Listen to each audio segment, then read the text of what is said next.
It's been a number of years since we've been in a position where we've had the inventories to really do what we know we're capable of. We're just kind of seeing it come back a little bit right now, particularly for our Toyota and Honda store that have been really challenged inventory-wise in the last few years. So we think there's going to be a kind of a big rebound for us and kind of a resurgence. We still are in a place at our Toyota store in particular. I think our turn rate is 86%. So we're selling almost every single car that we get in.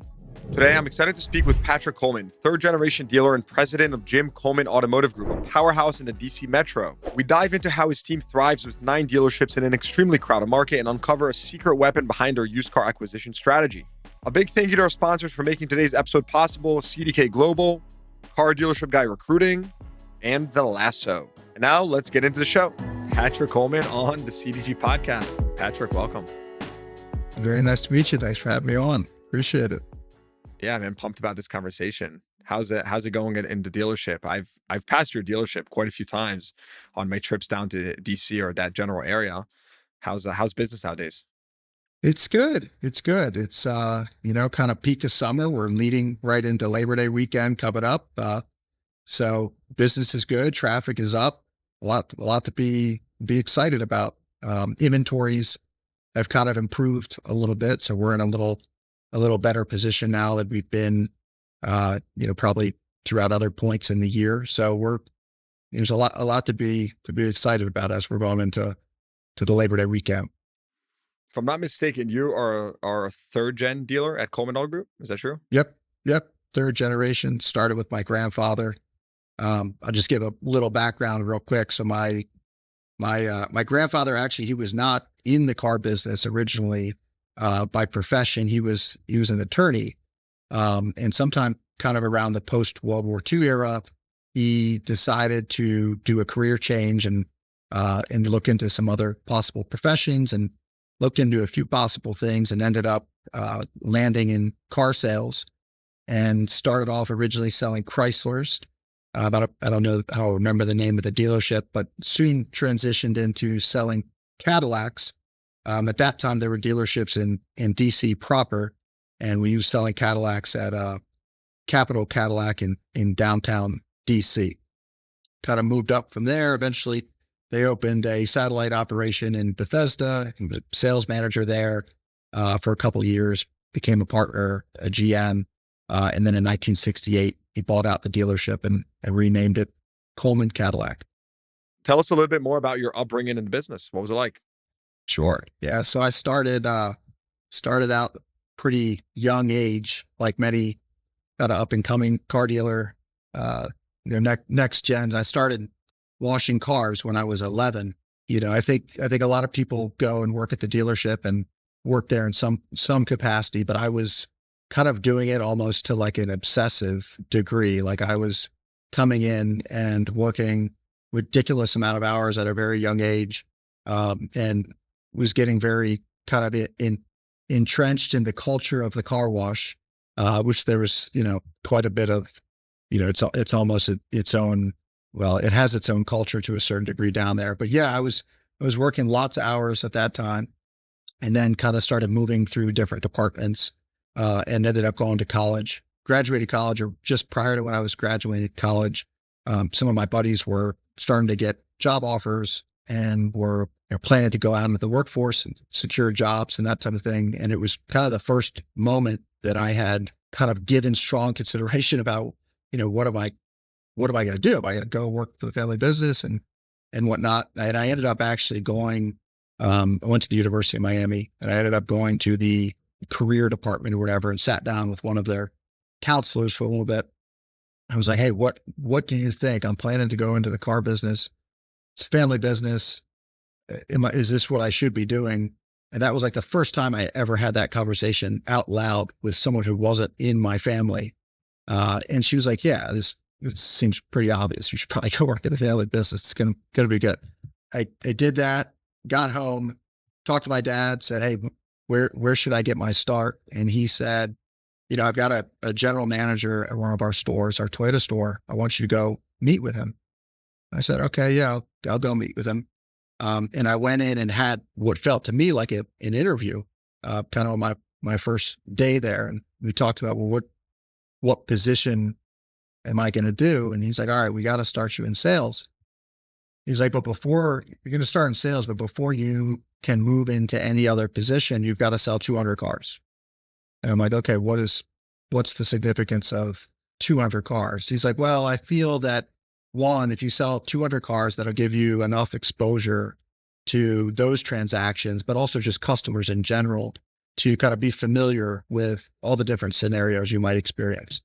So that's how I got my start selling cars. I sold cars it ended up being 11 months. I hit the 200 number. I think another month went by, and a position opened as internet manager. I moved in that internet manager role for a year. I was a sales manager for 3 years, GSM for 2 years, a GM for 3 years. And then I took over multiple rooftops in 2018. It's kind of like a VP type position. And then in 2022, I took over as president of our group. So tell me a little bit about, I want to do a quick overview before we dive into the nuts and bolts of the business about just leadership. From my understanding, it's you and your brother, and you are currently, so you're the president of the dealership. Just give us a little overview of how is your dealer group ran? How many stores? Sure. So my brother is actually 8 years younger than me. So just to mention that real quick. So he's kind of coming up in the business, and just took on a position of being a general manager, his first position of being a GM this year. And he's doing a great job. But we've got 7 rooftops, 9 franchises. All of them are in Maryland. 4 of them are in Bethesda, Maryland. We have 1 in Silver Spring. We have 2 in Clarksville, Maryland. And then we have 1 in Ellicott City, Maryland. Got it. Okay. Is your brother going to make it? Is he cut out for it? I think so. I think he's got what it takes. It's it's kind of funny because his background in the car business is a little different than mine. I started in sales when I started full time, and kind of worked all throughout the sales department in different roles.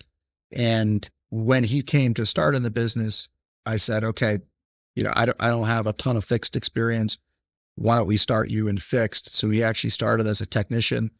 He was a tech for a little while, service advisor, service manager. And then it gets a little tricky in how you transition from service to being a GM. So we actually brought him up from being a service manager to being a used car manager. There were some uncomfortable moments there at first, but he prevailed, and he's now a GM. He's doing a really good job. That's that's definitely an unconventional path. You usually hear, like, people come up when they, to GMs typically come up through sales or variable in general. So to technician, well, I can see why you then brought him into sales to get exposed to that as he trains up. That makes sense. Kind of inevitably at some point, you need to make that transition. If you have a mostly fixed background and you intend to come in and be a GM, like there does need to be kind of some variable exposure, and it's a kind of a tricky transition to do, but it worked out pretty well so far. I've had Pohanka on the pod. I've had Orsman on the pod, major dealer groups in your region. I've had Eastern's Motors on the pod. How do you differentiate yourself in such a crowded, Maryland, DC market? Sure. Well, it's definitely crowded. It definitely, you get that feeling. There's a lot of us, and a lot of us are generational businesses that have been here for many years. I will say in kind of the last year or two, a lot of the names and faces have changed a little bit because we've had a number of kind of considerable size buy sells that have taken place. And we've got the publics have entered our market to a degree that we've never seen before. How can I forget about Coons? Yeah. Yeah, we had the big Coons transaction. We had that. Triple R was another one. A couple of years ago, we had Priority, which is in Northern Virginia, which was a big one. So the landscape has kind of changed a lot. And there are certain challenges related to that. But when I communicate with my team, I think that's actually a great opportunity for us to differentiate ourselves and to really distinguish ourselves, because a lot of our immediate kind of neighboring competitors aren't those same kind of family-owned dealerships that they once were. So that kind of has given us an opportunity to kind of double down on what we were already doing in the first place, which is just try to take care of our customers and to be a very family oriented organization, kind of build these relationships and just to kind of continue to connect in our community in that way. Maybe another point to add on that is, some of those names that you mentioned, some of the ones that have remained that are family owned have had some pretty aggressive growth strategies. So we've seen kind of some of those other family businesses around here have expanded into other markets.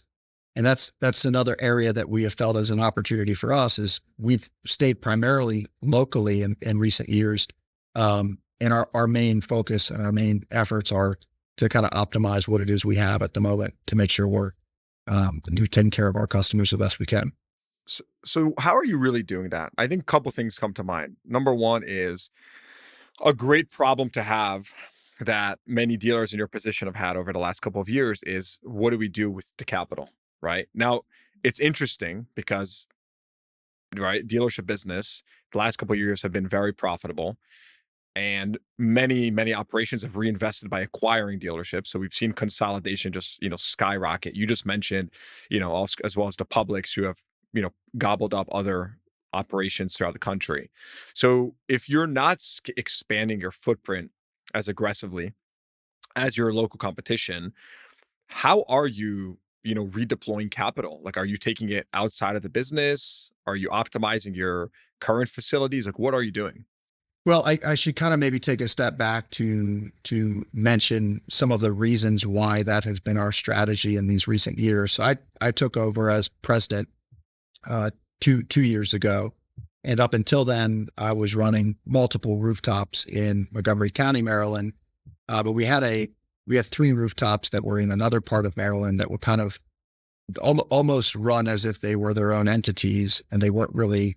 They reported upward to my dad, who was a majority shareholder, but they weren't really integrated into the business in the same way from a process standpoint, from a synergy standpoint. So that's kind of been where a lot of my focus has been in these last couple of years is like, okay, let's get these ones to operate in the same fashion as some of our other stores do and make sure that employees there feel like they're part of our broader organization. Make sure that our processes are the same there. Our customers are having kind of a similar experience. So that was kind of initiative one. In terms of redeploying capital, we leave some cash in the business, but mostly we take the cash out of the business and just invest it in kind of traditional ways. We haven't necessarily bought big properties or made those big investments in other dealerships yet. Not to say that we won't. We just haven't quite gotten there yet. This episode is brought to you by CDK Global, who will once again be streaming its annual industry conference, CDK Connect 2024, on October 22nd. This year's virtual Connect conference will feature CDK's latest product innovations, a keynote from CEO Brian MacDonald, and live breakout sessions focused across all operations of the dealership. You can register for CDK Connect at the link in our show notes below or by visiting cdk.com/connect. That's CONNECT, cdk.com/connect.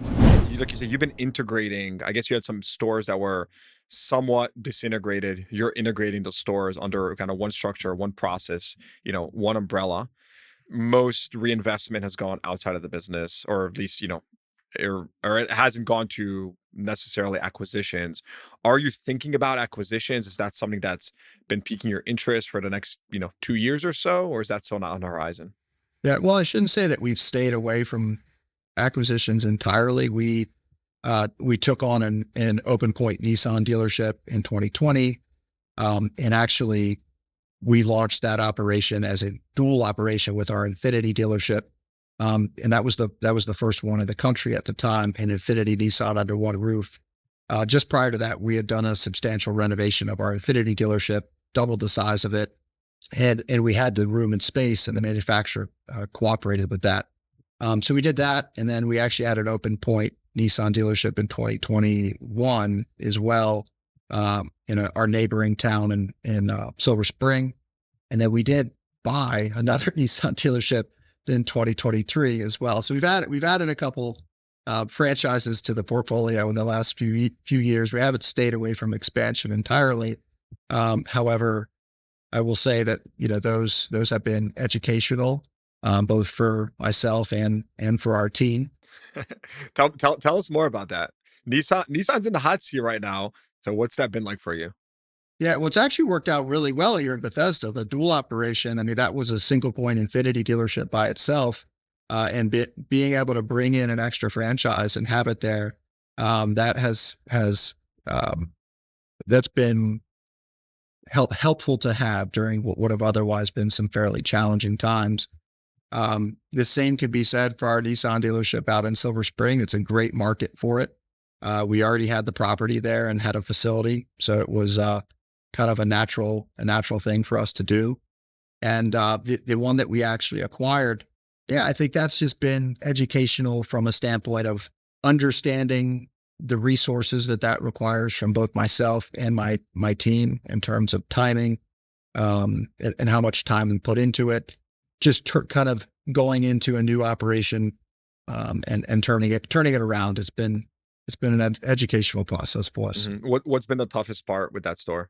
Well, I think when you go into a new store and you have, a complete new team in there that is accustomed to doing things in a certain fashion, and that that dealership is not my primary location where I work at. It's probably 40 minutes away. So whereas you might be able to quickly establish a new culture in a location where you're investing a lot of your time personally or going in day to day, this is one that hasn't been as much the case. So I think it's helping that team understand what it is that we do and who we are and kind of what our DNA is as an organization, and finding the right players on the team that will kind of carry out that mission. I'm curious, like, what was the first, or what were the first 2, 3 things you looked for during that acquisition, right? You come in, or even before when you're assessing the acquisition, right? What goes to your mind? You're looking at a dealership. Like, what are these key questions you're asking yourself? I think the first question is this something we actually want to pursue? Is this something we want to do? For us, it made sense geographically because it's actually close to a couple of our other dealerships. So that was one of the reasons that was attractive to us. We also, felt it would give us an opportunity to gain more market share with that brand since we already had 2 of them. But going in, like literally walking in that day and introducing myself to the team and that, I mean, that was the first time I had ever actually been at the facility on the property. And I think most of that is just taking in kind of the environment and who's there and what it's like. And I already had exposure to the fight. Yeah, the people, kind of having an understanding of it. But also the limitations of the facility, the, kind of improvements that need to be made, areas that have been neglected. All of these are kind of things that were speaking to me when I walked in. Yeah, I can totally understand. So tell me more about, I want to get more into the intricacies of actually how you actually operate your business. So we spoke about differentiation. Let's first touch on, you said that community feel, which you find is or like family business, right? Potential differentiator.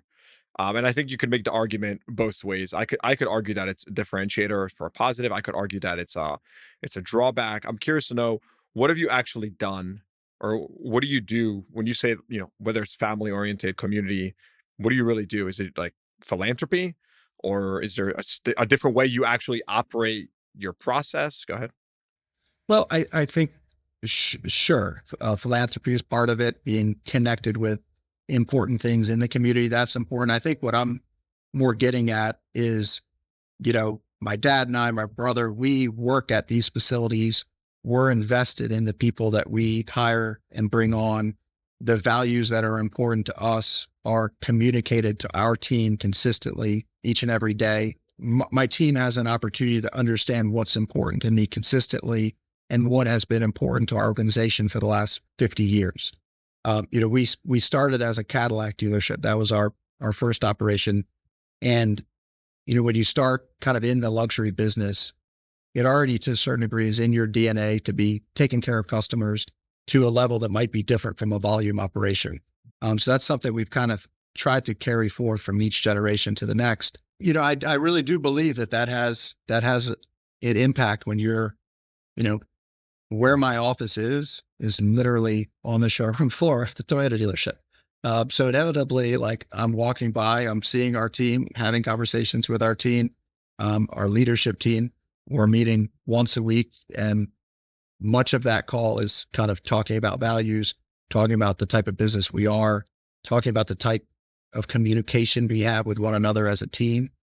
I'm sure the argument could be made that maybe these things are achievable in a public organization, but I think, when your name is on the building and you have had longstanding relationships with the faces and customers that are coming in, there is something unique about that. And if every dealership kind of had that, if every remaining dealership was a family business, it might be a different scenario. But as there are becoming fewer and fewer of us, kind of to the point I was saying earlier, I think it's an opportunity to kind of double down on distinguishing ourselves for some of those roots. So I want to fast forward now to the operations of the dealership more, right? We spoke about you being a family-owned business. We spoke about differentiation. Is there anything else you're doing that is unique? Again, you're clearly successful, um, given by just your longevity, and your reviews are phenomenal. So you're definitely doing a good job there. I'm reading them as you're speaking. So nice job. But are you doing anything else like really progressive or differentiated from the marketplace, would you say? One thing that's kind of been huge for us in the last couple of years has been vehicle acquisition, pre-owned vehicle acquisition, with kind of the scarcity of used cars out there and some of the challenges that we have had trying to source them. That's kind of become a very big priority for us. So much so where I actually was connected with someone who was launching a startup that was kind of in this space. And I actually invested in it. And that company is called Lasso. And we were one of the first dealers to sign up and get going with Lasso. And that's just been another strong tool for us to get out there and source inventory. Yeah, I mean, Nate Lasso is a partner of the pod. Nate's been on the pod, the CEO, so I'm very, very familiar. Tell me more about that. Like, are you acquiring lots of used cars from there right now, or what have you been doing? Yeah, we've had a lot of success with it. So kind of the way that it works, the concept behind it is that it is a kind of an auction based system where a customer will list a car online, and participating dealers will have an ability to go in, look at all the critical information about that car, and then can subsequently put in a bid for it. And whoever is in top bid has an opportunity to buy it. And last I spoke with Nate, I think we had purchased over $5 million worth of cars from them since it started. Slowed down a little bit this summer. I think that might be just indicative of some of the challenges we've had buying cars in general. But I think year to date, between the two dealerships when we launched it at or piloted it at, we bought, I think it was 55 cars. Yeah. So it's not a significant. No, that's very meaningful. What's your ratio of new to used at your dealer group? How many new cars to used cars? It's about 2 to 1. 2 to 1, two new, one used. Yep. Trying to grow it, but Trying to grow the used side more. the used side for sure. Yep. You're right. That is pretty progressive. So that's definitely a good strategy. Are you doing anything else on the used acquisition side? I mean, clearly trade-ins. Are you buying from auctions? I mean, where else are you sourcing? Probably the most important thing that we've done with that was a few years ago, we didn't have any type of formal acquisition team that was dedicated to doing this. And at two of our locations, we built out actual acquisition teams. And their sole responsibility is to go out, try to source inventory, whether it be from the public, whether it be from a source like Lasso or some of the other partners that we have. But prior to that, we didn't really have any organized or formal way for sourcing cars beyond our used car managers doing it or our wholesale guys doing it. We kind of made efforts to incentivize our salespeople.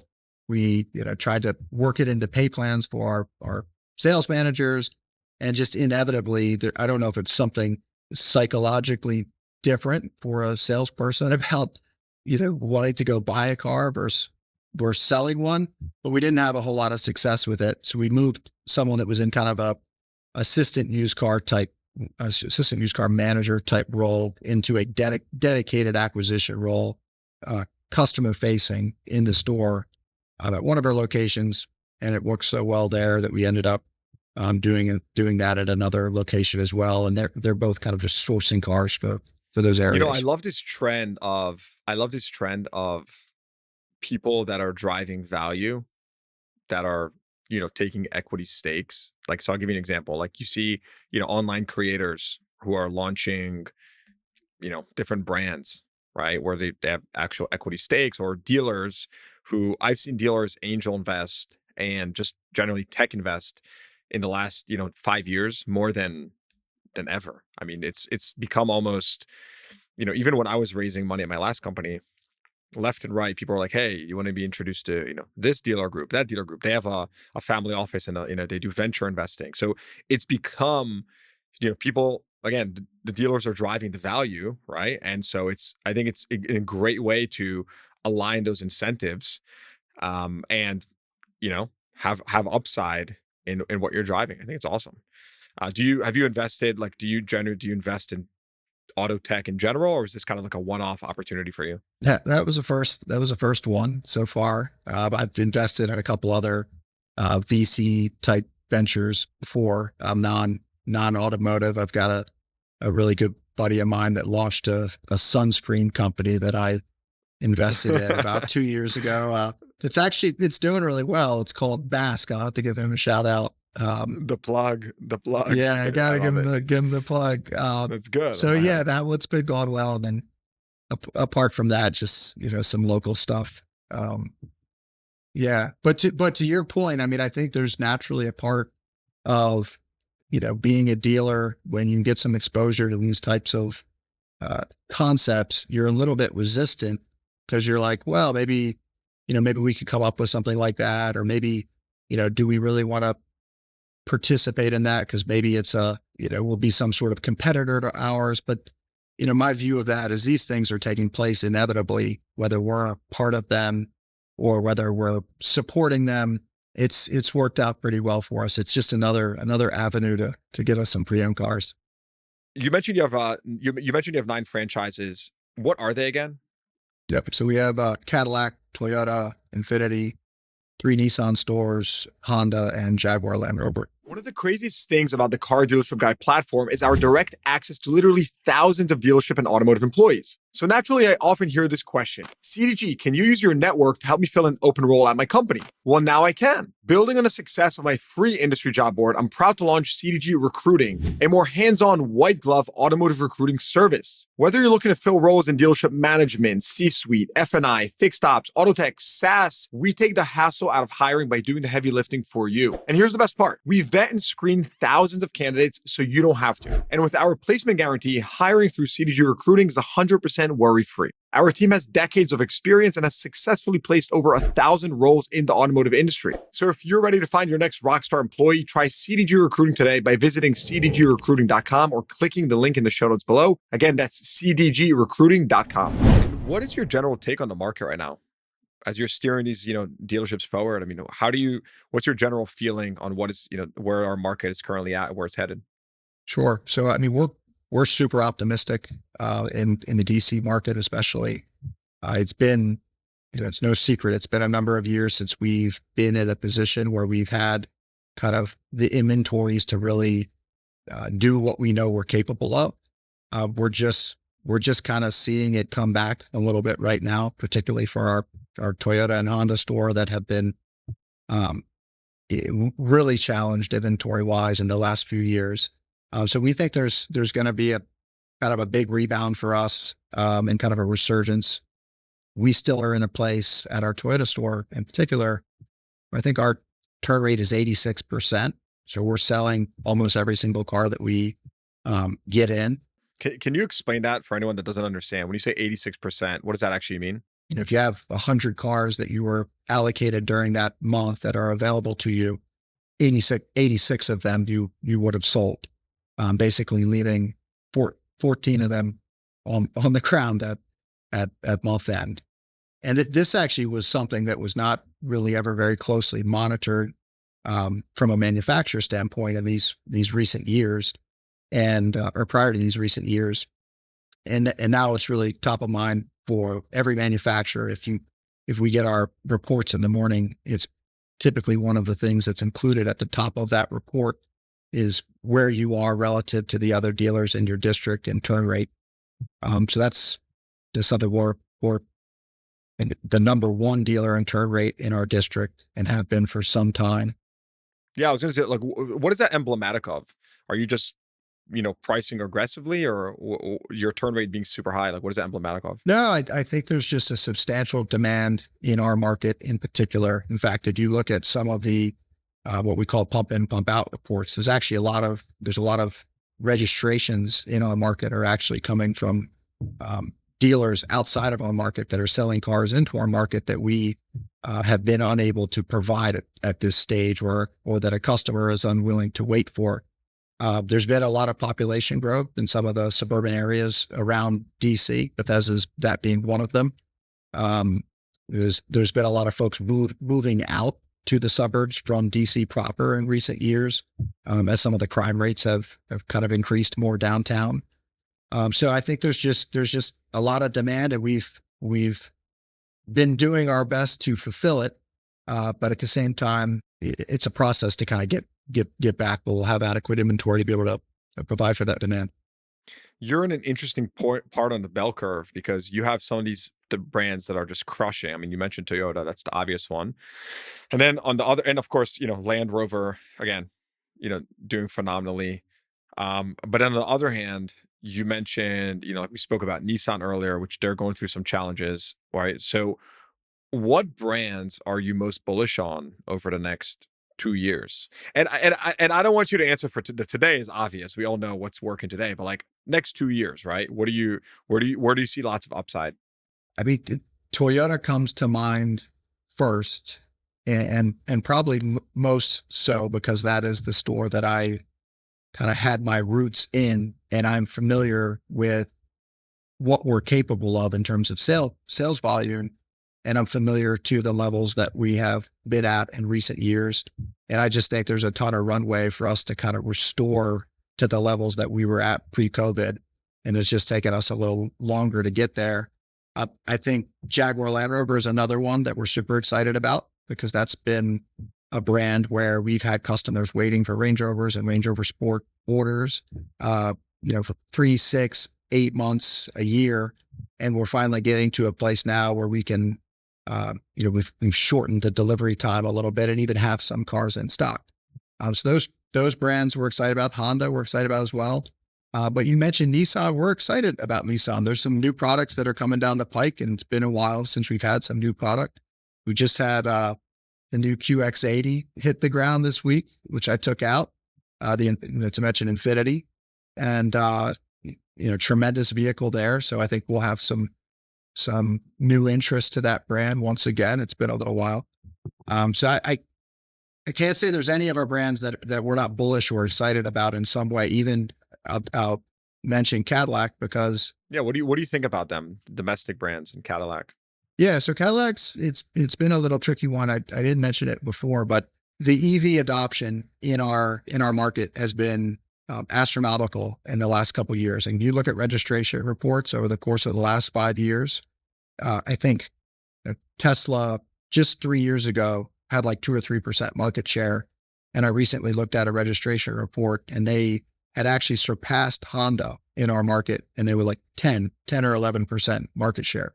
So huge of EV market share of registrations. new sales, new registrations. Correct. Yep. New registrations in our market. To kind of circle back to Cadillac, when Lyriq first came to market, we had a tremendous amount of interest in it. We had a lot of orders that we were fulfilling. I feel like when some of the non-Tesla manufacturers come out with a new vehicle, there's always like an initial spark of interest, and then it seems to steadily decline a little bit. So that's one of the challenges we've been or headwinds we've been working against there. But we're super excited about the new Escalade. It's being completely redesigned. 2025 is coming out in a couple months. And also the Escalade IQ is coming out, which I got a chance to see in person. So there's some exciting products coming down. What's your take on, I mean, your market has clearly done very well with EVs, as you just mentioned, the market share of Tesla, especially. It's clear that there's demand. What's your take on EVs and investing for your brand? Sure. Well, the manufacturers to some degree have um, put out mandates or made it a requirement. Some of our facility requirements to have, whether it be charging stations or, um, where the charging stations are. So we've completed those investments and projects at most of our stores, but they can be super challenging and nuanced to figure out because you're working with working with the counties and municipalities to try to get approvals, and there's all sorts of other businesses and entities out there that are doing the exact same thing at the same time. But they are pretty capital intensive, and they're also require a fair amount of business interruption depending on where they are. I'm curious, is there any, you're the new generation, right? There's lots of succession planning and actually happening in the car business today. I'm super interested in it because to me, it's an opportunity for just lots of change. I mean, I'm exhibit A of how media is being consumed, right? My audience is ranges, all over the map from first generation dealers to third generation and all between. But I find that the second, third gen dealers are more heavily engaged with my content. Again, it's not a surprise, right? You're younger generation, you grew up with internet to some extent, like this is just native to you. So my question to you is, what's that like, as you're thinking about the future of the business, future proofing your business, and also your father, I don't know how progressive or old school he may be, but just you guys kind of thinking through that. Have you got, is there, you're smiling, I mean, are there any specific things that you staunchly disagree about, that you think, hey, the business should go in this direction, maybe your father thinks otherwise? Kind of give us a sneak peek, right? If I was a fly on the wall into that conversation, what's it like? What are you guys talking about behind the scenes? As it relates to media, you mean, No, or as it relates to your business and the future of the business and how you're thinking about it and operating and investing, right? Are there any major angles or opportunities or just a direction for the company where the two of you maybe don't see eye to eye, right? You maybe bring a new type of perspective to the table that maybe your father or someone else disagrees with. I'm just curious to know kind of what are those conversations that are happening behind closed doors?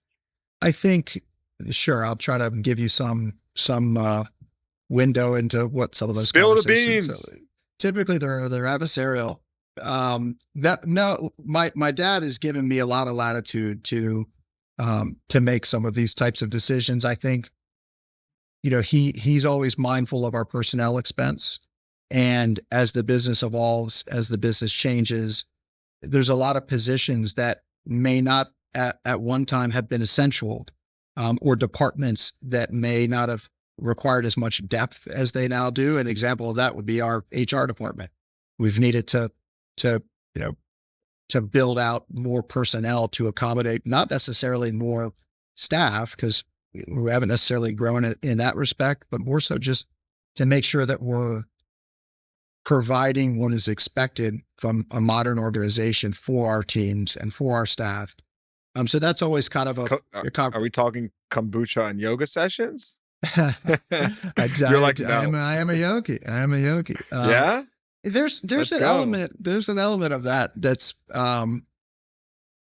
that are, that is cultural based, that perhaps in a previous generation the HR director had a very formalized role in onboarding and paperwork and things like that.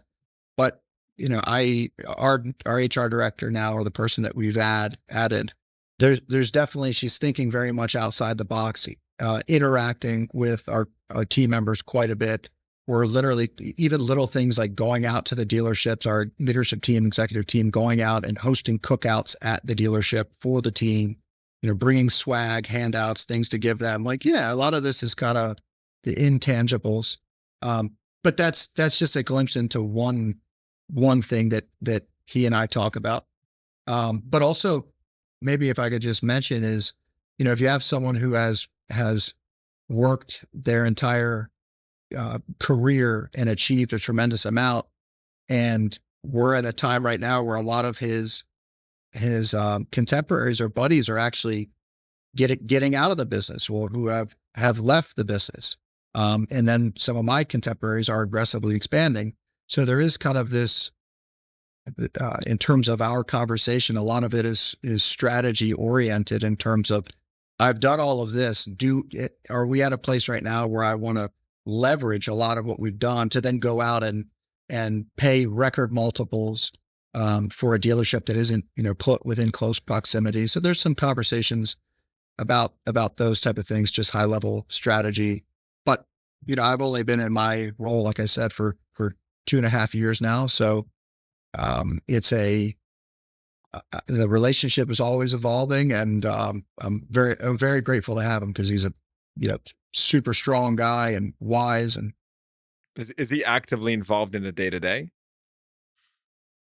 he is not involved from a sense, like a managerial sense, or operational oversight, but he is involved in a sense that we are always aware of his presence.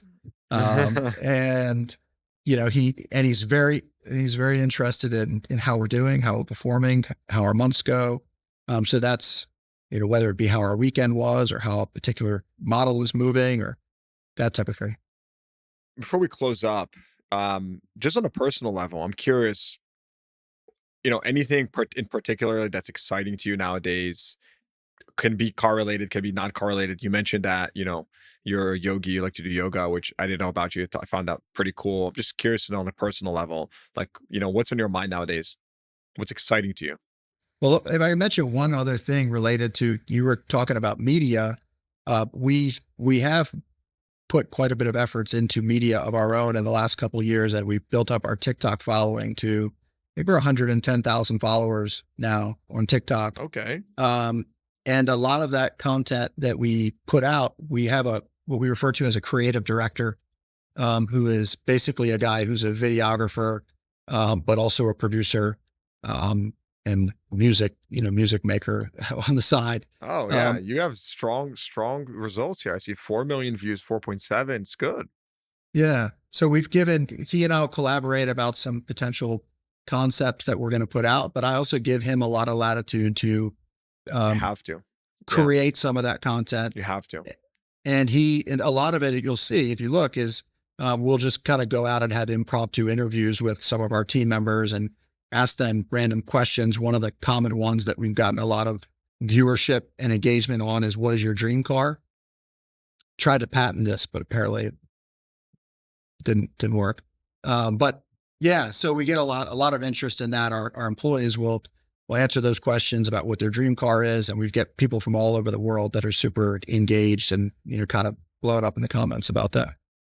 Are you a pretty creative person? Like, what's your sweet spot? Are you more Excel spreadsheets, or are you more marketing, sales? Like, who are you more? Yeah, no, I feel like I'm a creative person. I'd rather not sit around and pore over financial statements or Excel spreadsheets throughout the day. I like, thinking of new concepts. And for a car guy, I'm somewhat introverted. So I, spend a lot of time, thinking, and then trying to not think and be present. That's, one of the other things Yeah. where the How's that yoga. been for you? The stereotype is that, quote unquote car guys are, very extroverted, very eccentric, right? That's like, the stereotype. You watch whatever movies and stuff, people see, or just what people think, like the car guy, very alpha, aggressive. I find it not to be the case. Right? Just people all over the map. Some of the sharpest car guys I know are super kind of reserved, thoughtful, or just, more quiet. But how has that been for you, kind of as you've worked up the ranks, in the group, and just given, I'm curious, like, is your father similar to you, different? He's a little bit different. He's probably more extroverted, well, I guess I'll answer your first question first. Yeah. I mean, when I first came into the business, I think being a salesperson, it came naturally to me in the sense that I was a good listener. I felt I had an ability then to put customers at ease naturally. But yeah, naturally I'm a pretty empathetic or even an empath type person and can kind of feel, other people's emotions, not to get too much into the woo here. Um, so yeah, I'm probably not the stereotypical person in terms of my personality type. And I think that's actually served me very well over time and in connecting with my team, understanding, kind of meeting them where they are, in some of my conversations with them. Um, but I am super competitive too. I like playing sports and things like that. So I kind of go both ways. I think as I've moved up in the organization, I used to love to walk around the dealership, interact with our team. And I've kind of realized over time that like I need to take that space to digest, think through things, be a little bit more cerebral. And then once I've kind of done that processing, that I can go back out and have that social energy to connect with whether it be the customers or the team. But my dad, he's old. He's an old school car guy, super competitive, aggressive, sweet guy too, though. He's a sweet guy, nice guy. But we're a little different. We'll have to get him on the pod sometime. Patrick Coleman, this has been fun. Any closing thoughts? No, just thanks so much for having me on. I really appreciate the opportunity. Yeah, man. I like the pictures in the background. So it's good stuff. That might tell you something about the creative side, is the gallery wall there in the background. Yeah, I see. What's that image on the bottom right? The waves. I definitely know the name of that, or I've seen that many times. I'm trying to. Is that what's the symbolism to that? yeah. The Great Wave of Kanagawa. It's a kind of a Japanese image. It doesn't necessarily have any special significance, but to me, however, it kind of gives you those Zen vibes. I think that's. I love it. You're the man. Good stuff. All right, Patrick. Appreciate you coming on, man. Thanks for coming on, and we'll be in touch. All right. Hope you enjoyed that episode. Please give the podcast a rating, consider subscribing to the show, and check the show notes for links to what we talked about. Thanks for tuning in. I'll see you guys next time.